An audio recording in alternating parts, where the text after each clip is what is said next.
इस वीडियो में हम बात करेंगे कि वाकई में ये सही टाइम है ऑटो ईटीएफ्स में इन्वेस्ट करने के लिए। फर्स्ट पॉइंट है ग्लोबल इकोनॉमिक आउटलुक, यानी वैश्विक आर्थिक स्थिति। ये आकलन करना जरूरी है कि बड़े ऑटो उद्योग वाली प्राइम कंट्रीज जैसे अमेरिका, चीन, यूरोप की अर्थव्यवस्था कैसी चल रही है। क्या हमें मंदी का खतरा है या निरंतर विकास की उम्मीद है। इसका सीधा असर वैश्विक कारों की मांग और उत्पादन पर पड़ेगा। और ये कैसे होगा, कुछ पॉइंट्स की हेल्प से समझेंगे, जिसमें से एक है फेडरल रिजर्व ब्याज दरों में बढ़ोतरी कर रहा है, जिससे कंज्यूमर्स की कम खरीदारी और घरेलू अर्थव्यवस्था में सुस्ती आ सकती है। इससे कार की मांग कम हो सकती है। चीन में रियल एस्टेट संकट और कोविड के इफेक्ट से विकास दर धीमी पड़ी हुई थी। इसका मतलब चीन में भी कारों की मांग घट सकती है। देन आता है यूरोप। यूक्रेन युद्ध के कारण ऊर्जा की कीमतें बढ़ी हैं, जिससे यूरोपीय देशों की अर्थव्यवस्था पर दबाव बढ़ा है और मंदी का खतरा बढ़ा है और कारों की डिमांड यहाँ भी कम हो सकती है। इसीलिए अगर वैश्विक स्तर पर आर्थिक सुस्ती आती है तो कारों की मांग कम हो सकती है, जिससे ऑटो इंडस्ट्री प्रभावित होगा। लेकिन अगर प्रमुख अर्थव्यवस्थाएं मजबूत बनी रहती हैं तो कारों की डिमांड और उत्पादन भी बढ़ सकता है। ऑटो ईटीएफ्स में इन्वेस्ट करने से पहले ये समझना जरूरी है कि ग्लोबल इकोनॉमिक कंडीशन की स्थिति कैसी है, इसका ऑटो इंडस्ट्री पर क्या प्रभाव पड़ सकता है। एग्जाम्पल 2022 में चिप की कमी और चीन का सुस्त होना, इसीलिए 2022 में वैश्विक मंदी ने जोर पकड़ा। इसकी वजह थी महामारी, बढ़ती महंगाई और यूक्रेन से युद्ध। इससे उपभोक्ताओं का भरोसा कम हुआ और अमेरिका, चीन और यूरोप जैसी प्रमुख अर्थव्यवस्थाएं प्रभावित हुई।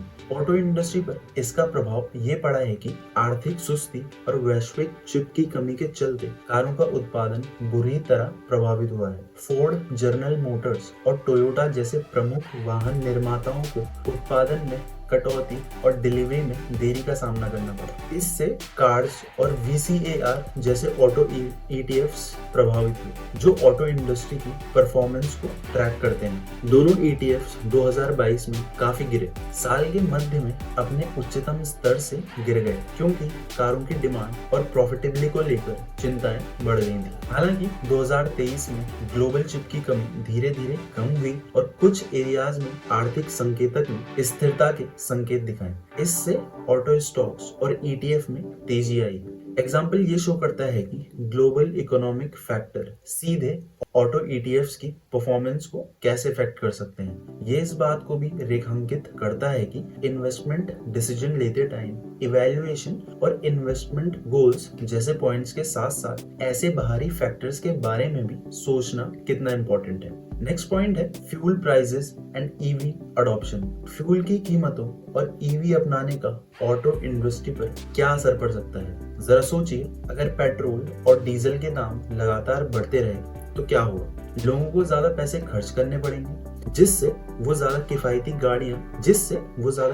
गाड़ियां खरीदने पर विचार करेंगे। इसका मतलब है कि छोटी छोटी गाड़ियां, हाइब्रिड गाड़ियों और हाई एमपीजी वाली गाड़ियों की डिमांड बढ़ सकती है। दूसरी तरफ है इलेक्ट्रिक वाहन, ईवी की पॉपुलैरिटी तेजी से बढ़ रही है। सरकारें ईवी को बढ़ावा देने के लिए कई योजनाएं ला रही हैं और लोग भी पर्यावरण के प्रति जागरूक हो रहे हैं। अगर ईवी को ऐसे ही इम्ब्रेस किया जाने लगेगा तो ये पारंपरिक वाहन निर्माताओं यानी ट्रेडिशनल व्हीकल मैन्युफैक्चरर्स के लिए एक चैलेंज बन सकता है। ये दोनों चीजें ऑटो इंडस्ट्री को कैसे प्रभावित करेंगी, ये इस बात पर निर्भर करता है कि वो कितनी तेजी से और किस तरह से बदलाव को अपनाते हैं। अगर ऑटो कंपनियां जल्दी से ईवी बनाने पर ध्यान दें और कंज्यूमर की डिमांड के अकॉर्डिंग फ्यूल एफिशिएंट गाड़ियां बनाएं तो वो इस चेन से बेनिफिट उठा सकती है। लेकिन अगर वो पुरानी टेक्नोलॉजी से ही चिपके रहते हैं तो उन्हें मुश्किलों का सामना करना पड़ सकता है। इसीलिए इन्वेस्टर्स के लिए ये जरूरी है कि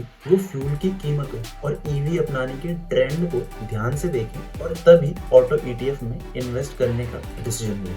2023 में ऑटो इंडस्ट्री ने फ्यूल की कीमतों और ईवी के बढ़ते इस्तेमाल के बीच खींचतान का दिलचस्प नजारा देखा है। यूक्रेन वॉर और सप्लाई चेन में गड़बड़ी के चलते 2023 में कच्चे तेल की कीमतें लगातार बढ़ी।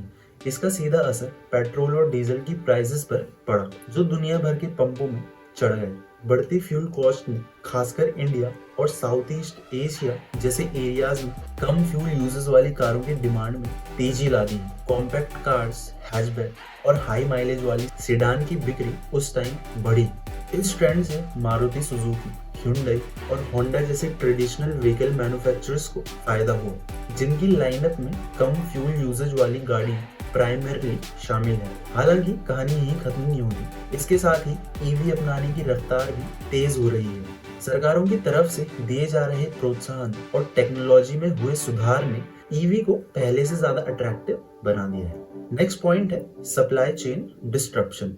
सप्लाई चेन की समस्याएं पिछले कुछ सालों से ऑटो इंडस्ट्री का पीछा नहीं छोड़ रही है। खासकर चिप की कमी और अन्य बाधाओं ने प्रोडक्शन को रोका है और कॉस्ट बढ़ा दी है। तो अब सवाल यह है कि 2024 में कंडीशन कैसी रहेगी? क्या हालात सुधर रहे हैं या अभी भी चैलेंजेस बने हुए हैं? क्या चिप की कमी कम हो रही है?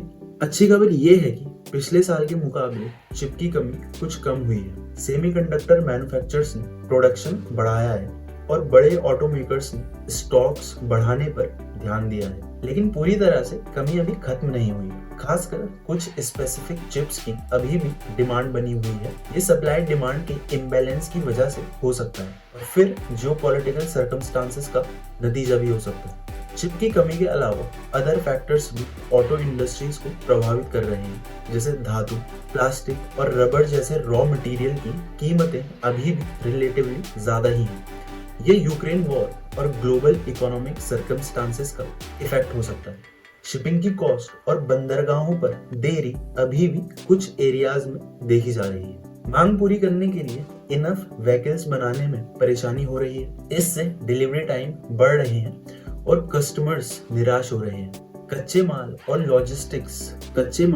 लॉजिस्टिक्स के खर्चे बढ़ने से वाहनों का प्रोडक्शन कॉस्ट बढ़ रहा है। इससे वाहनों की कीमत भी बढ़ सकती है। 2024 में सप्लाई चेन कंडीशन की स्थिति धीरे धीरे सुधरने की उम्मीद है, लेकिन इसमें समय लगेगा और पूरी तरह से सुधरने के लिए वैश्विक आर्थिक यानी ग्लोबल इकोनॉमिक स्थिरता और जियोपॉलिटिक्स स्थिरता जरूरी है। भारतीय ऑटो उद्योग के लिए सप्लाई चेन की प्रॉब्लम अभी भी इम्पोर्टेंट चैलेंज है। इन्वेस्ट करने से पहले इनका ध्यान से इवैल्यूएशन करना जरूरी है। नेक्स्ट पॉइंट है interest rate environment. Auto market सिर्फ गाड़ियों का नहीं है, बल्कि इंटरेस्ट रेट्स का भी खेल है। ये रेट्स तय करती हैं कि कार लोन लेना कितना आसान और सस्ता हो सकता है और आखिरकार कार की मांग पर भी असर डालती है। तो 2024 में इंटरेस्ट रेट का ऑटो इंडस्ट्री पर प्रभाव कैसे पड़ेगा समझते हैं। इंडिया में reserve bank of India RBI interest rates को कंट्रोल करता है। हाल ही में RBI ने इन्फ्लेशन पर काबू पाने के लिए इंटरेस्ट रेट में बढ़ोतरी की है और आगे भी ये रेट्स बढ़ने की पॉसिबिलिटीज जताई जा रही है। इंटरेस्ट रेट बढ़ने के कारण कंज्यूमर्स को EMI में ज्यादा अमाउंट देनी पड़ सकती है। महंगे लोन से कुछ लोगों का कार खरीदने का इरादा बदल जाता है या बदल सकता है। इससे कारों की डिमांड कम हो सकती है और ऑटो इंडस्ट्री पर नेगेटिव इम्पैक्ट पड़ सकता है। इंटरेस्ट रेट बढ़ने का प्रभाव सभी के लिए सेम नहीं होगा। सस्ते लोन पाने के लिए अच्छा क्रेडिट स्कोर और स्ट्रॉन्ग फाइनेंशियल कंडीशन जरूरी है। ऐसे लोगों के लिए कार खरीदना अभी भी एक हार्ड नट टू क्रैक साबित हो सकता है। सरकारें और वित्तीय संस्थान कार लोन को आकर्षक बनाने के लिए नई स्कीम ला सकती हैं, जो कि कार डिमांड बढ़ाने के लिए एक सपोर्टिव पिलर का काम भी करेगा। नेक्स्ट पॉइंट है वैल्यूएशन ऑफ ऑटो स्टॉक्स। क्या ETF में ऑटो स्टॉक्स अट्रैक्टिव इवैल्यूएशन के साथ ट्रेंड कर रहे हैं? यह सवाल इस बात पर फोकस करता है कि इंडियन ऑटो सेक्टर के स्टॉक्स जिनको आप किसी एक्सचेंज ट्रेडेड फंड ETF के जरिए खरीदते हैं, उनको इस टाइम कैसे इवैल्यूएट किया गया है। सवाल ये है कि क्या ये स्टॉक्स अभी भी कम कीमत पर मिल रहे हैं और आगे बढ़ने की गुंजाइश है या नहीं, या वो पहले ही काफी महंगे हो चुके हैं। इसका जवाब देने के लिए हमें कई फैक्टर्स को देखना होगा। सबसे पहले ये जरूरी है कि आप ये देखें कि किस ETF की बात हो रही है और उसमें कौन कौन से ऑटो स्टॉक्स शामिल हैं। अलग अलग ETF अलग अलग कंपनियों को ट्रैक करते हैं, इसीलिए उनके वैल्यूएशन अलग अलग हो सकते हैं। दूसरा है ऑटो स्टॉक्स के मूल्यांकन को जज करने के लिए कई तरीके, जैसे PE ratio, price to earning ratio. ये कंपनी के शेयर के प्राइस को उसके प्रति शेयर कमाई EPS से डिवाइड करके निकाला जाता है। कम पीई रेशियो का मतलब है कि स्टॉक्स कम कीमत पर मिल रहा है और इसके बढ़ने की संभावना है। नेक्स्ट है प्राइस टू बुक रेशियो। ये कंपनी के शेयर की कीमत को उसकी प्रति शेयर बुक वैल्यू से डिवाइड करके निकाला जाता है। कम पीवी रेशियो का मतलब है कि इन्वेस्टर कंपनी की कुल संपत्ति के मूल्य के करीब स्टॉक्स खरीद रहे हैं। नेक्स्ट है डिविडेंड यील्ड। ये कंपनी द्वारा सालाना दिए जाने वाले प्रॉफिट का परसेंटेज है। ज्यादा डिविडेंड यील्ड वाले स्टॉक्स आमतौर पर कम रिस्क वाले माने जाते हैं। देन नेक्स्ट कंडीशन आती है प्रेजेंट कंडीशन और स्पेकुलेशन। ऑटो सेक्टर का परफॉर्मेंस आर्थिक विकास, फ्यूल की कीमतों, इंटरेस्ट रेट्स और सरकारी नीतियों जैसे फैक्टर्स से प्रभावित होता है।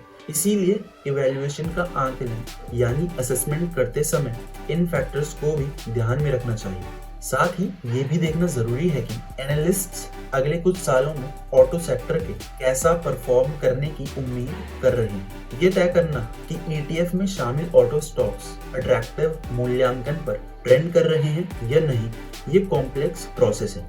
कई फैक्टर्स पर विचार करने की जरूरत है। इस इंफॉर्मेशन को ध्यान में रखते हुए आप अपना रिसर्च करके ये तय कर सकते हैं कि क्या इन स्टॉक्स में निवेश करना आपके लिए सही है या नहीं। नेक्स्ट पॉइंट आता है स्पेसिफिक ETF कंपोजिशन। क्या ये आपके इन्वेस्टमेंट के मकसद और रिस्क उठाने की क्षमता के साथ मेल खाता है? ये सवाल दो इम्पोर्टेंट बातों पर फोकस करता है। पहला, ETF की विशिष्ट संरचना, टिपिकल स्ट्रक्चर ऑफ ETF। सबसे पहले आपको चुने हुए ऑटो ETFs में शामिल स्पेसिफिक कंपनीज और उनके वेटेज को समझना चाहिए। वेटेज बताता है कि ETF के कुल प्राइस में प्रत्येक कंपनी का कितना % इन्वेस्टेड है। इससे आपको ये समझने में मदद मिलेगी कि ETF की परफॉर्मेंस किन कंपनियों पर सबसे ज्यादा डिपेंड करती है। ETF में कौन कौन सी कंपनियां शामिल हैं? क्या ये बड़ी स्थापित कंपनियां हैं या छोटी विकासशील कंपनियां? क्या कोई स्पेसिफिक सेक्टर जैसे 2 व्हीलर, 4 व्हीलर, ऑटो पार्ट्स, इन सब चीजों पर ज्यादा फोकस्ड है? प्रत्येक कंपनी का वेटेज कितना है? टॉप 5 कंपनियों का ज्वाइंट वेटेज कितना है? क्या कोई एक कंपनी का वेटेज बहुत ज्यादा है जिससे ETF की परफॉर्मेंस उस कंपनी की परफॉर्मेंस पर ज्यादा डिपेंड करती है। नेक्स्ट चीज जो आपको ध्यान में रखनी है वो है आपका निवेश का मकसद और जोखिम उठाने की क्षमता यानी रिस्क टॉलरेंस कैपेसिटी। आपको अपने निवेश के मकसद और जोखिम उठाने की क्षमता को तय करना चाहिए। आप ऑटो सेक्टर में क्यों इन्वेस्ट करना चाहते हैं? क्या आप ग्रोथ की उम्मीद कर रहे हैं या फिर आप शॉर्ट टर्म प्रॉफिट की तलाश में हैं? आप कितना जोखिम उठाने के लिए तैयार हैं? ये जानकारी आपको ये तय करने में मदद करेगी कि क्या चुना हुआ ETF आपके इन्वेस्टमेंट के साथ मेल खाता है। एग्जाम्पल के लिए, अगर आप रिस्क लेने वाले हैं और तेजी से ग्रोथ की उम्मीद कर रहे हैं तो आप छोटे विकासशील कंपनियों पर ज्यादा फोकस वाले ETF को चूज कर सकते हैं। लेकिन अगर आप कम रिस्क वाले इन्वेस्टमेंट की तलाश में हैं तो आप बड़ी स्थापित कंपनियों पर ज्यादा फोकस वाले ETFs को चूज कर सकते हैं। नेक्स्ट पॉइंट है ऑल्टरनेटिव इन्वेस्टमेंट ऑप्शंस। जोखिम और रिटर्न का तुलनात्मक विश्लेषण यानी रिस्क और रिटर्न का कंपैरेटिव एनालिसिस। ऑटो ETF में इन्वेस्ट करने से पहले अदर इन्वेस्टमेंट ऑप्शंस पर भी विचार करना जरूरी है। डाइवर्सिफिकेशन किसी भी स्मार्ट पोर्टफोलियो की रीढ़ होता है, इसीलिए अदर ऑप्शंस की तुलना करना समझदारी है। अदर एसेट क्लासेस के मुकाबले ऑटो ETF के पोटेंशियल रिटर्न और रिस्क कैसे कंपेयर किए जाते हैं? इसमें सबसे पहले देखा जाता है broad market ETF। Broad market ETF पूरे बाजार का रिप्रेजेंटेशन करते हैं, इसीलिए उनका रिटर्न एवरेज मार्केट के रिटर्न के करीब होता है। आमतौर पर ये ऑटो सेक्टर की तुलना में थोड़ा कम अनस्टेबल होते हैं, यानी जोखिम भी थोड़ा ही कम होता है। हालांकि कम अनस्टेबल का मतलब कम रिस्क होता है, लेकिन ब्रॉड मार्केट ETF में ऑटो सेक्टर जैसे हाई ग्रोथ सेक्टर का उतना एक्सपोजर नहीं मिलता। इसीलिए अगर ऑटो सेक्टर अच्छा परफॉर्म करता है तो ब्रॉड मार्केट ETF से उतना बड़ा रिटर्न नहीं मिल सकता। दूसरी चीज इसमें यह देखी जाती है थेमेटिक ETFs। कुछ थेमेटिक ETF स्पेसिफिक थीमों जैसे EV, ऑटो पार्ट्स पर फोकस करते हैं। अगर चुनी हुई थीम बाजार में अच्छा परफॉर्म करती है तो ये ETF हाई रिटर्न दे सकते हैं, लेकिन अगर थीम अच्छा नहीं चलता तो भारी नुकसान भी हो सकता है। थेमेटिक ETF में रिस्क ज्यादा होता है क्योंकि वे कुछ ही कंपनियों या सेक्टरों पर सेंट्रलाइज्ड होते हैं। किसी एक कंपनी या सेक्टर के खराब प्रदर्शन से पूरे ETF की वैल्यू गिर सकती है। तीसरी चीज इसमें यह देखी जाती है व्यक्तिगत स्टॉक्स यानी इंडिविजुअल स्टॉक्स। अगर आप सही स्टॉक चुनते हैं और कंपनी अच्छा परफॉर्म करती है तो इंडिविजुअल स्टॉक्स से सबसे ज्यादा रिटर्न मिल सकता है। हालांकि रिस्क भी काफी ज्यादा होता है क्योंकि पूरी कंपनी के परफॉर्मेंस पर आपके इन्वेस्टमेंट का फ्यूचर भी डिपेंड करता है। इंडिविजुअल स्टॉक्स में सबसे ज्यादा जोखिम होता है क्योंकि अगर कंपनी का परफॉर्मेंस खराब होता है तो आप अपना पूरा निवेश या इन्वेस्टेड अमाउंट खो सकते हैं। नेक्स्ट पॉइंट है योर इन्वेस्टमेंट टाइम हॉरिजॉन। क्या ऑटो ETF आपके लिए सूटेबल है? ये सवाल आपकी इन्वेस्टमेंट डिसीजन को आपके टाइम हॉरिजॉन के साथ जोड़ता है। ये समझना बहुत जरूरी है कि आप कितने लंबे टाइम के लिए इन्वेस्ट कर रहे हैं, क्योंकि इससे अलग अलग एसेट क्लासेस की सूटेबिलिटी बढ़ जाती है। कैसे ऑटो ETFs आपके टाइम हॉरिजॉन के साथ फिट बैठते हैं। लंबी अवधि का निवेश यानी लॉन्ग टर्म इन्वेस्टर। अगर आप लंबी अवधि यानी 5 साल या उससे ज्यादा टाइम के लिए इन्वेस्ट कर रहे हैं और पूंजीगत वृद्धि कैपिटल अप्रिसिएशन का गोल रखते हैं तो ऑटो ETF आपके लिए सूटेबल ऑप्शन हो सकता है। ऑटो सेक्टर भारतीय अर्थव्यवस्था का एक इम्पोर्टेंट हिस्सा है और लॉन्ग टर्म में इसके ग्रोथ की उम्मीद है। लॉन्ग टर्म में बाजार के उतार चढ़ाव का एवरेज निकल जाता है और ऑटो ETF आपको ऑटो इंडस्ट्री के ओवरऑल विकास से लाभ उठाने का मौका देते हैं। इसके अलावा ETF में डाइवर्सिफिकेशन होने का रिस्क भी कम होता है। नेक्स्ट चीज है अल्पकालिक तरलता की आवश्यकता यानी short term liquidity needs.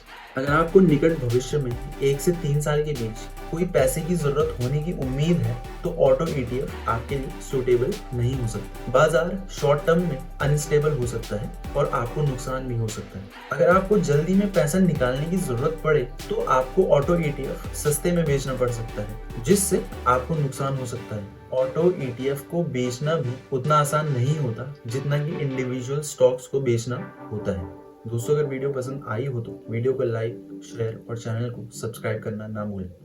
More informative content is on the way. Thanks for watching.